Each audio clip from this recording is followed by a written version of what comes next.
हालांकि पर्दा गिरने से इनकार कर देता है। तो आपसे बता रहे थे कि जिस तरह से फ़हीम ज़िंदगी को देखते हैं, ठीक उसी तरह से एक फोटोग्राफर की तरह ज़िंदगी को आपके सामने पेश कर देते हैं जो हो रहा है। और इनकी कहानी एक है कुत्ते की मौत और एक कहानी है रिक्शे वाला। उन दो कहानियों से पता लगता है कि किस तरह फ़हीम दोनों मुल्कों की ज़िंदगी अपनी कहानियों में दिखाते हैं। कुत्ते की मौत इस मुल्क की है कहानी जहां एक अंग्रेज़ किरदार की माँ की मौत हो गई है और जब उसे कोई अफसोस करता है हिंदुस्तानी तो उसका जवाब होता है कि शी वॉज क्वाइट ओल्ड। और रिक्शे वाला क्योंकि ये कलकत्ता से है तो वहाँ लेफ्टिस्ट मूवमेंट बहुत स्ट्रांग रहा है। तो लेफ्टिस्ट मूवमेंट की सच्चाइयाँ क्या है, किस तरह एक रिक्शे वाला उस मूवमेंट के चक्कर का शिकार होके एक अनटाइमली डेथ उसकी हो जाती है। तो मैं उम्मीद कर रहा हूँ कि आहिस्ता आहिस्ता फ़हीम की जो जर्नी है वो इस तरह आगे बढ़ेगी कि जो जगह कैसर तमकीन खाली छोड़ गए हैं तो वहाँ आहिस्ता आहिस्ता ये अपनी जर्नी पूरी करते हुए ऐसी कहानियाँ हमको देंगे जो सिर्फ ज़िंदगी को दिखाएंगी नहीं, ज़िंदगी के नए मीनिंग भी बताएंगी और ज़िंदगी को इंटरप्रेट करेंगी कि ज़िंदगी में जो हो रहा है वो क्यों हो रहा है, वो कैसे हो रहा है। तो आज हम सब मिल के ये दुआ करते हैं कि फ़हीम अख्तर इस जर्नी को बहुत जल्दी पूरा करें और जिस इंसान ने आज की शाम की कमान संभालनी थी वो अब पहुंच गए हैं, आदरणीय अकील दानिश साहब। तो मैं अकील दानिश साहब को गुजारिश करता हूं कि वो आए और आगे प्रोग्राम वो चलाएं। अकील दानिश साहब, आपका स्वागत।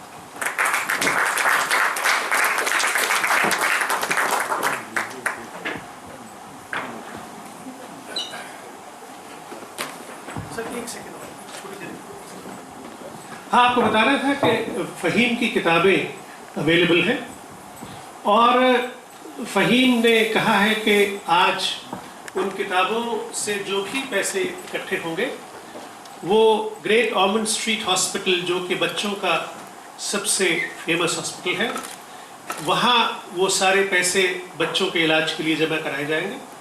वैसे हर किताब की कीमत 5 पाउंड है लेकिन हायर लिमिट कोई नहीं, आप जितने मर्जी पैसे दे सकते हैं। वो पैसे फ़हीम की जेब में नहीं जाएंगे, वो ग्रेट ऑर्मंड स्ट्रीट हॉस्पिटल जो बच्चों का है वहाँ जाएंगे।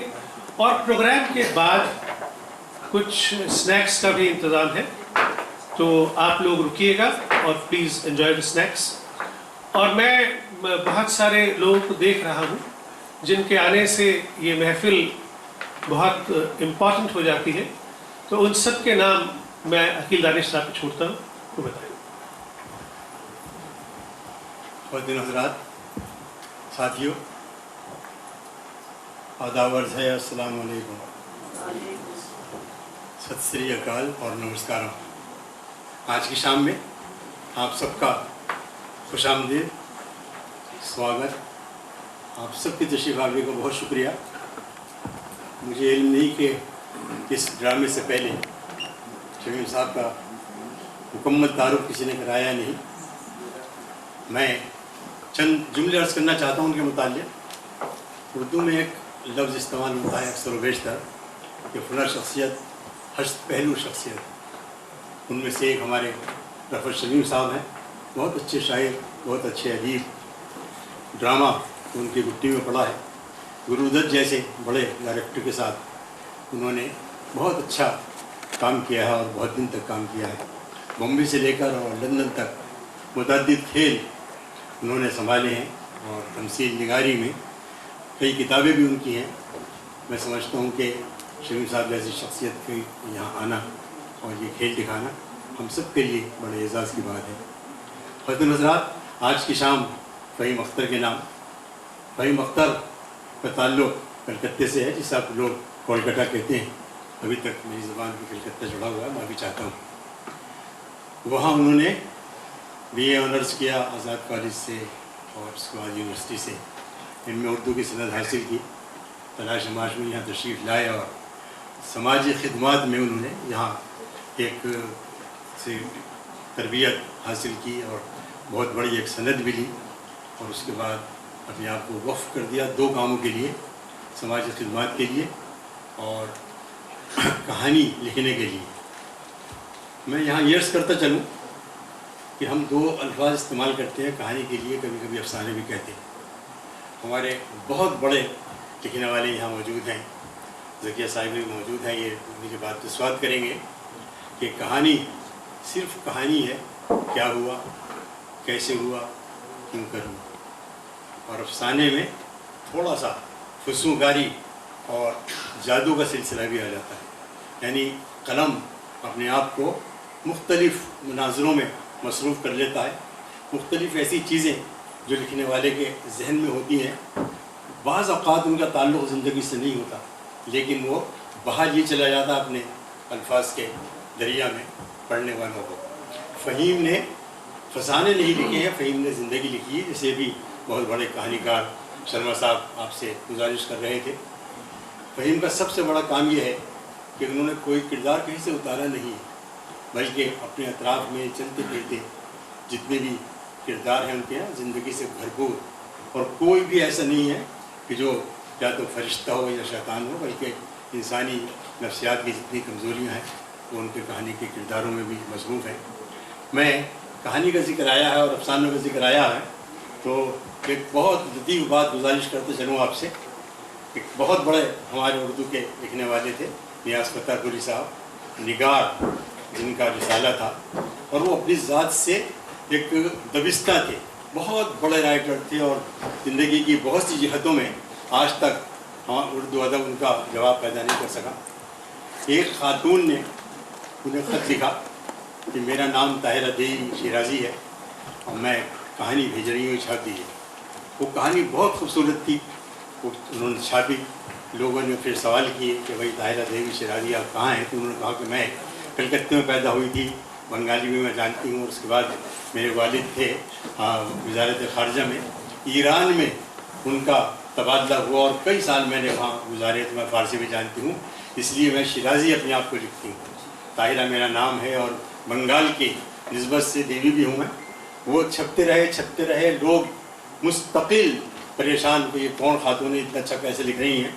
ایک نصیر الدین ہاشمی تھے دکن میں اردو والے، انہوں نے ان کو پیغام بھی بھیجا کہ اگر آپ تیار ہو تو میں اپنی بیوی سے علیحدگی اختیار کر کے آپ کے ساتھ شادی کر سکتا ہوں. اس میں بڑے بڑے لطیفے ہیں. ایک صاحب تھے جو ریڈیو پاکستان کی پہچان تھے، مسعود طابر صاحب، بہت بڑے شاعر بھی تھے. دلی میں شاہد احمد دہلوی کے یہاں ایک شام کو نشست ہوتی تھی، 2 دن تک انہیں بخار آیا، وہ نشست میں نہیں آئے. شاہد صاحب نے پوچھا کہ آپ کہاں تھے؟ کہنے لگے میں کلکتے گیا تھا. بھائی طاہرہ کے یہاں کا کیا عمدہ خاتون ہے، کیا میرے خاطر کی ہے انہوں نے.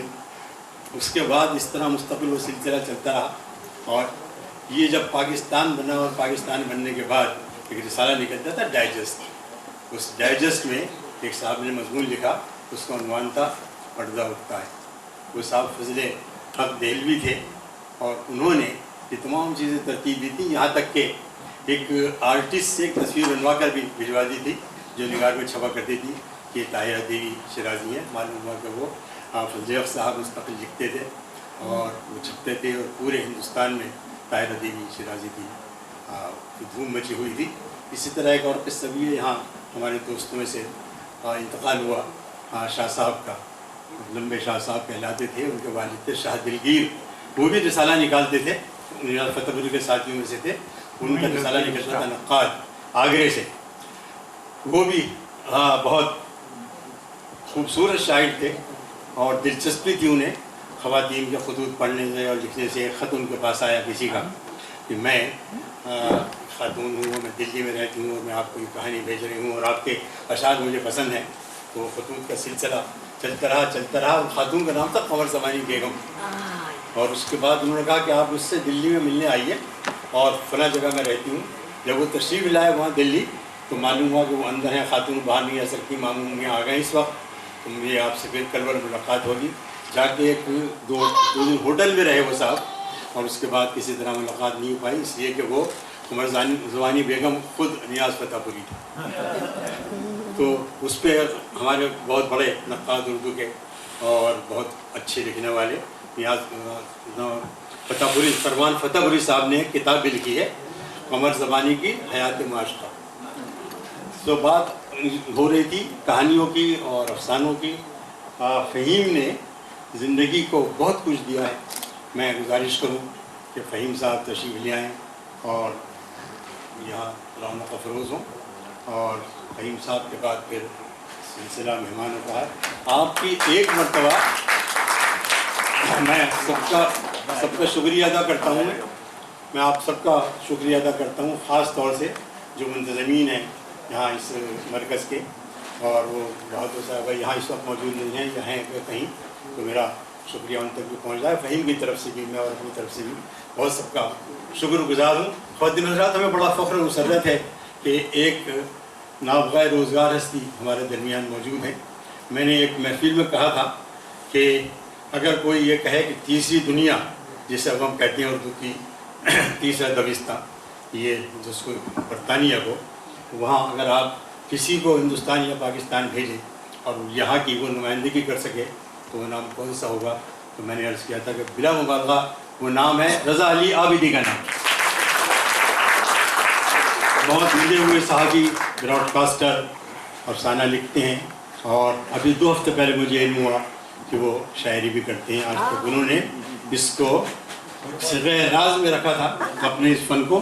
خاص طور سے مولانا اسماعیل میرٹی اور محمد حسین آزاد اس کی روایت کو آگے بڑھاتے ہوئے بچوں کے لیے عابدی صاحب نے بڑی خوبصورت نظمیں کی.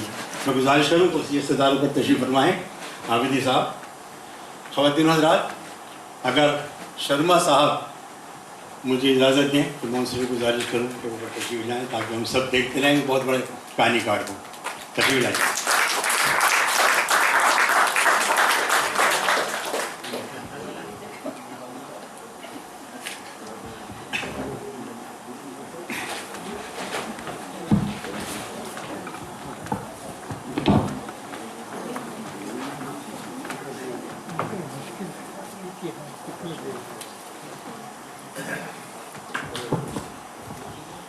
خواتین حضرات, ایک پیراگراف ان کی کتاب سے.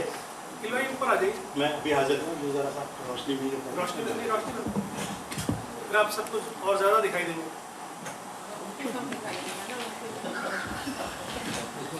ضروری ہے لوگ دیکھیں, بات نہیں ہے.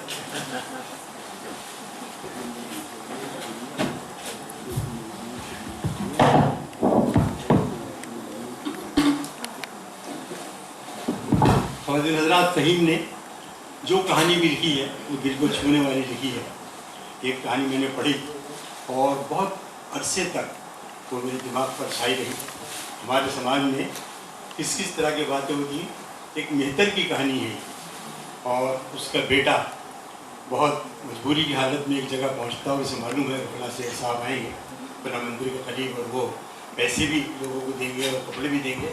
وہاں پہنچتا ہے, صرف چند صدرے ہیں. اس بچے کا نام ہے منشلی. اچانک ایک گاڑی مندر کے پاس آ کر رکی. اس میں سے ایک سیٹھ اپنی بھاری بھرکم توند لیے برآمد ہوا. سیٹھ کے کپڑے چمچما رہے تھے اور اس کے نوکر اس کے ساتھ چل رہے تھے. سیٹھ مندر کے زینوں کو طے کرتا ہوا اندر چلا گیا اور چھنگلی بڑی بے صبری سے سیٹھ کے باہر آنے کا انتظار کرنے لگا. وہ بارش میں بھیگ کر کانپ رہا تھا. اس کے کپڑے بھیگ کر اس کے جسم سے چپک گئے تھے, مگر بھوک نے اسے ان تمام تکالیف سے بے نیاز کر رکھا تھا. اس کی آنکھیں مسلسل مندر کے دروازے پر ٹکی ہوئی تھیں کہ اچانک سیٹھ کا آنا ہوا. سیٹھ نے اپنے جھولے سے پیسے اور سامان نکال کر غریبوں میں تقسیم کرنا شروع کر دیا. چھنگلی کی بے صبری بڑھتی جا رہی تھی. اس کے صبر کا پیمانہ لبریز ہو رہا تھا. وہ اپنی پھٹی پھٹی آنکھوں سے سیٹھ کو جھولوں کو دیکھ رہا تھا. सेठ के हाथों में 100-100 रुपए के कई नोट थे। छंगली का जी चाह रहा था कि सेठ सारे पैसे इसी को दे दे। अभी छंगली इन्हीं ख्यालों में गुम था, उसे महसूस हुआ कि किसी ने इसके हाथ में कुछ रखा है। इसे कुछ रुपए से महसूस हुए। वो फटी फटी आंखों से इन रुपयों को देख रहा था कि अचानक सेठ का नौकर बोल पड़ा, सेठ जी ये आप क्या कर रहे हैं? ये छोकरा तो दुर्गा मेहतर का बेटा है। सेठ ने फौरन रुपए छंगली के हाथों से ले लिए और राम राम करते हुए गाड़ी में जाकर बैठ गए। तो समाज में जिस तरह के किरदार हमें देखने में नज़र आते हैं, फ़हीम ने उन किरदारों को इस किताब में जकड़ लिया है। उनकी किताब के मुतालिक चंद सतरे में और अर्ज़ करना चाहूँगा सदर साहब की इजाज़त से।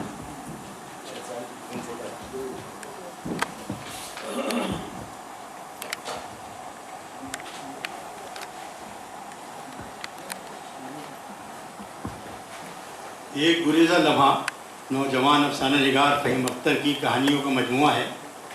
फ़हीम अख्तर लंदन में अपनी काविशों और समाजी खिदमत के ज़ैल में एक मारूफ और मुतबर नाम है। अपनी तंजीम अंजुमन फ़रोग़ उर्दू के ज़ेर एहतमाम उन्होंने मुशायरे, मुनाज़रे, महफ़िल अफसाना और उर्दू कॉन्फ्रेंस के इनेकाद की रिवायत को बहुत अहसन तरीके से आगे बढ़ाया है। फ़हीम कहानी के कहने का फ़न जानते हैं।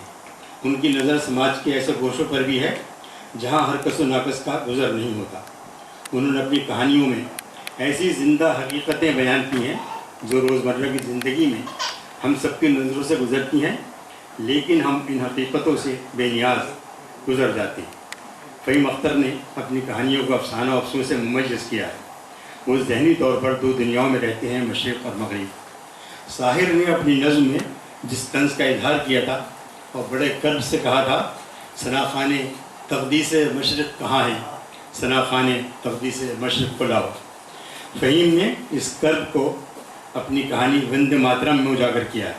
वंदे मातरम का नारा लगाने वालों ने किस तरह एक बहुत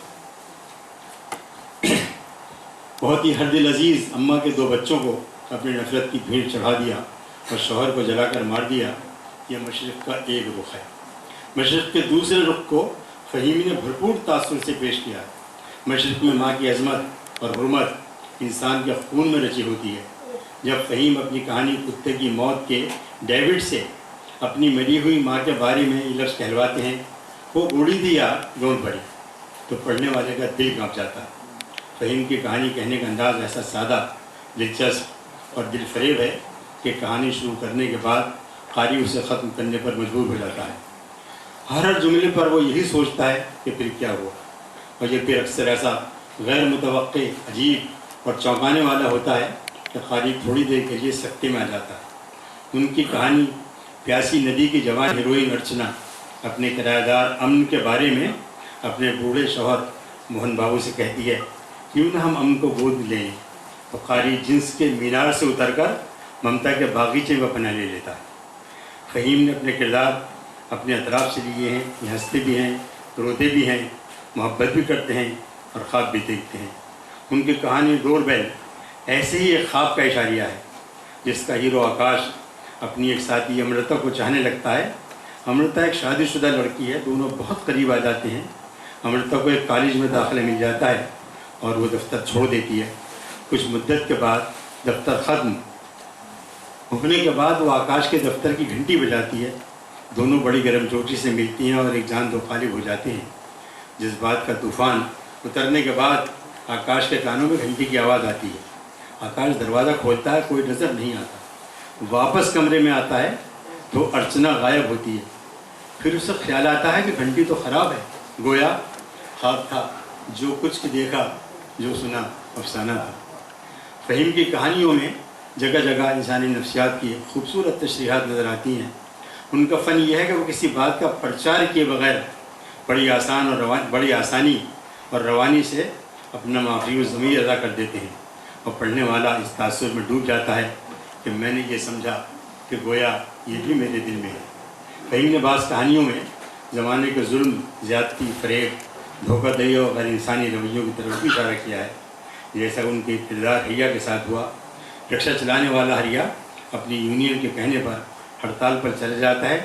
3 महीने भूखा रहने के बाद मजबूरन वो रिक्शा सड़क पर लाता है और पुलिस उसे थाने ले जाती है। यूनियन का कॉमरेड उसे जेल से तो क्या छुड़वाता, जब वो जेल की मुद्दत पूरी करके सड़क पर आता है तो यूनियन कॉमरेड के साथ उसे डंडों से मार मार कर हलाक कर देते हैं। और दूसरे दिन अखबारात की सुर्खियाँ चीखती हैं कि हुकूमत और रक्शा चलाने वालों में मफाहिमत हो गई है और रक्षों की हड़ताल ख़त्म हो गई है। एक गुरेज़ा लम्हा फ़हीम अख्तर की ऐसी कहानियाँ हैं जो क़ारी के जहन में मुद्दतों ज़िंदा रहेंगी। हम उन्हें इस मजमूए की इशाअत पर मुबारकबाद पेश करते हैं, इस उम्मीद के साथ कि वो इसी तरह कलम से रिश्ता उस्तवार रखेंगे।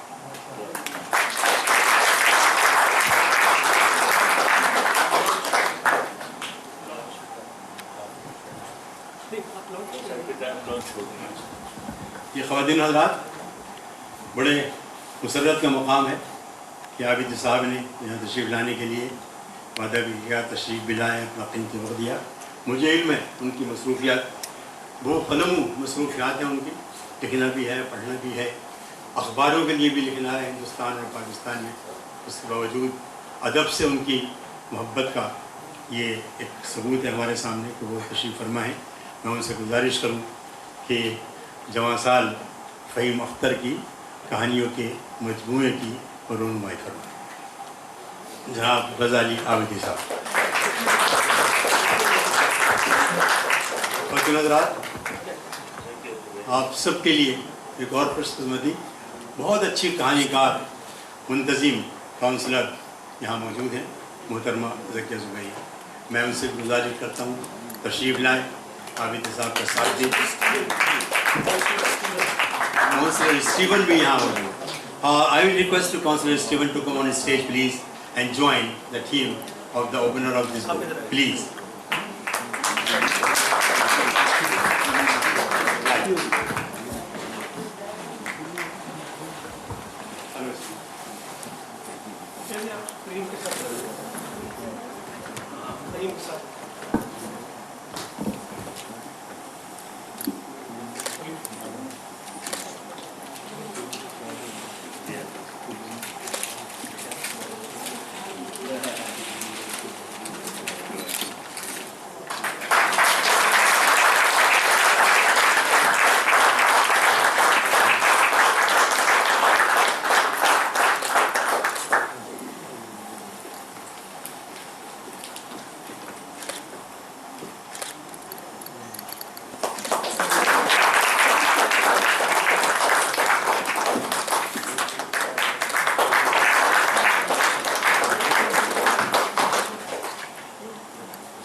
I hope this is working. Can you hear me? Yes, thank you for the invitation. My name is Councillor Stephen Alambritis. I'm the leader of the council at the London Borough of Merton, which takes in South Wimbledon, Rains Park, Colliers Wood, Morden and Mitcham. It is my absolute pleasure to be here with you all today, and in particular to be here with Fahim Akhtar.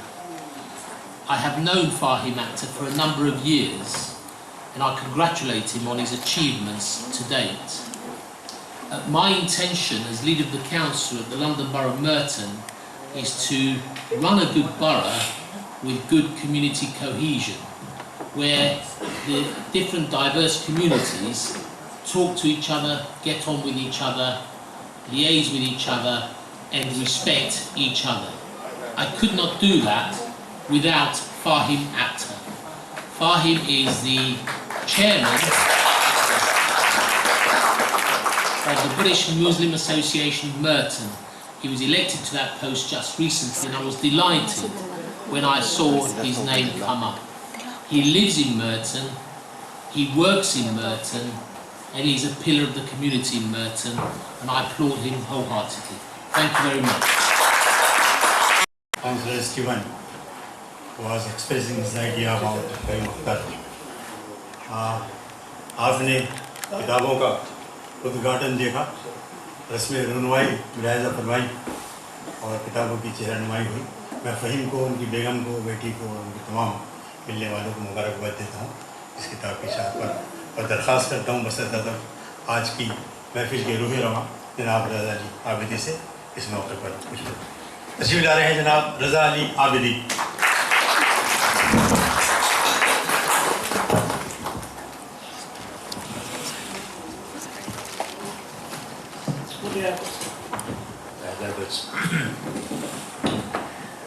आज मुझे बचपन का एक गाना याद आ रहा है जो अशोक कुमार ने, वो भी उस जमाने में उनका भी बचपन था। एक गाना वो गाया करते थे, ना जाने किधर आज मेरी नाव चली रे मेरी नाव चली रहे। और एक जगह कहते थे बिल्कुल अकेली अकेली चली रहे। असल में अकेली नाव का जो एहसास है इसको लफ्ज़ों में बयान करना बहुत मुश्किल है, इसीलिए उन्होंने इसकी तस्वीर बना दी। फ़हीम अख्तर को ये फ़न आता है कि वो अगर चाहें तो अकेली चलने वाली नाव के एहसास लिख सकते हैं। वो बात इस किताब से साबित होती है।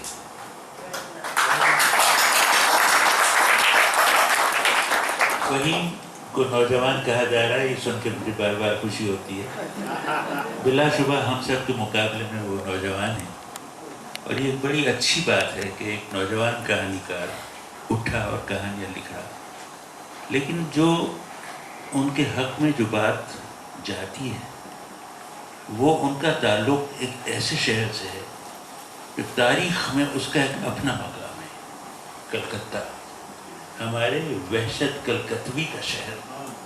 उर्दू ज़बान वहाँ लिखी गई, छापी गई और पढ़ाई गई, फिर उसकी तालीम हुई, बेहतरीन शेर कहा गया, बेहतरीन किताब लिखी गई। बाग व बहार, मीर अमन की बाग व बहार कसाए जहाँ दरवेश 1803 में कलकत्ते में छपी, और आज तक मैं उसे हर दूसरे तीसरे साल पढ़ता हूँ। उसका एक अलग ही मज़ा है। उस शहर से फ़हीम उठे और हमारे बरतानिया में, लंदन में लिखने वालों में छा गए। इस उम्र में ये मकाम उन्हें मिला है, मैं उन्हें मुबारकबाद देता हूँ। मैं हमेशा कहा करता हूँ कि मुसन्निफ़ नहीं रहता लेकिन उसकी तसनीफ़ रह जाती है। तो फ़हीम अख्तर आप बहुत अरसे नहीं थे, इंशाअल्लाह। किताब एक अजीब व गरीब यादगार होती है, और अगर वो दिलों में जगह बना दे तो मुसन्निफ़ रहे ना रहे किताब रहती है और उसकी यादें ताज़ा रहती हैं, और पढ़ने वाले के जहन में, दिल दिमाग में वो बसा रहता है। यही ज़िंदगी का दूसरा नाम है। ऐसे ज़िंदा रहने वाले लोग बड़े खुशनसीब हैं, तो रहें या न रहें कि उनकी यादें, उनका काम, उनकी खूबियाँ रह जाती हैं, जिसे लोग फिर अरसे तक सराहते हैं। बड़े खुशनसीब हैं ऐसे मुसन्निफ़। हमारे एक बुजुर्ग थे ज़ोए अंसारी मरहूम, जिन्होंने उम्र का बड़ा हिस्सा मॉस्को में गुजारा और बेहतरीन रूसी नावल और मुख्तसर कहानियों, शॉर्ट स्टोरीज या अफसानों को उन्होंने उर्दू में तर्जुमा किया, और ऐसे अच्छे अच्छे तर्जुमे मॉस्को से छपा करते थे, किताब घर मॉस्को का। और वो ज़ोए अंसारी उसमें अपने दूसरे साथियों के अंदर काम कर रहे थे। गोरकी की माँ का तर्जुमा हुआ, और तुर्गनेव की कहानियाँ मुझे आज तक याद हैं। कैसा बड़ा रूसी मुसन्निफ़ था। मुझे अभी उसका एक जुमला मैंने कल ही अपने कॉलम में लिखा था कि तुर्गनेव एक कॉफ़ी हाउस में जाके बैठा करता था, जहाँ पर कुछ डिप्लोमेट्स, सिफारतकार आते थे और वो बातें किया करते थे, तो तुर्गनेव उनकी बातें सुना करता था, और ये देख के हैरान होता था कि वो सब हाँ हाँ कह रहे हैं, लेकिन मुराद उनकी नहीं।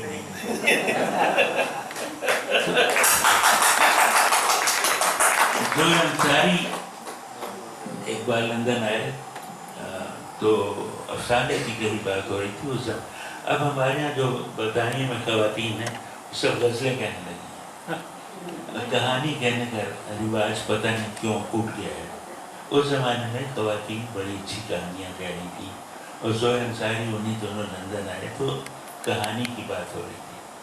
تو کہنے لگے ایسا ہے کہ ہم کھڑکی کے اندر جھانک کر دیکھتے ہیں تو کہانی لکھتے ہیں اور گھر کے اندر چلے جائیں تو افسانہ ناول لکھتے ہیں. تو وہی مکتب نے بے شمار کھڑکیوں میں جھانک کے دیکھا اور اندر کے منظر بیان کرنے کے لیے بڑی خوبی چاہیے. یہ ہنر خوب آتا ہے انہیں. منظر بیان کیا کہ کھڑکی کے اندر کا منظر. امید ہے کسی دن وہ گھر کے اندر بھی چلے جائیں گے اور ذخیق ناول لکھیں. اصل میں کہانی ایک دفعہ میں نے انڈیا آفس لائبریری والوں سے پوچھا. ہر زمانے کی کتابیں وہاں رکھی ہوئی ہیں. 1803 سے جو پہلی کتاب چھپی تھی 1802 وہاں سے لے کے آج تک ساری کتابیں رکھی ہیں اور اب بھی وہ خریدتے رہتے ہیں. تو میں نے ان سے کہا آپ یہ افسانے اور ناول کیوں خرید کے رکھ رہے ہیں, یہ کس کام کے؟ بھائی کوئی تاریخ کی کتاب ہو, کوئی ریسرچ ہو, کوئی سالڈ کام ہو, وہ آپ رکھیں تو سمجھ میں آتا ہے. کہانی افسانے آپ اپنے ہاں کیوں رکھ رہے ہیں, یہ کب کس کے کام آئیں گے؟ تو انہوں نے کہا آپ جو 1850 کی کہانیوں پہ کام کر رہے ہیں وہ آپ کے کام آ رہا ہے یا نہیں؟ جب 2050 والا آپ یہ آج کی کتابیں اٹھائے گا تو اسے پتہ چلے گا آج کی زندگی کیسی تھی. کہانی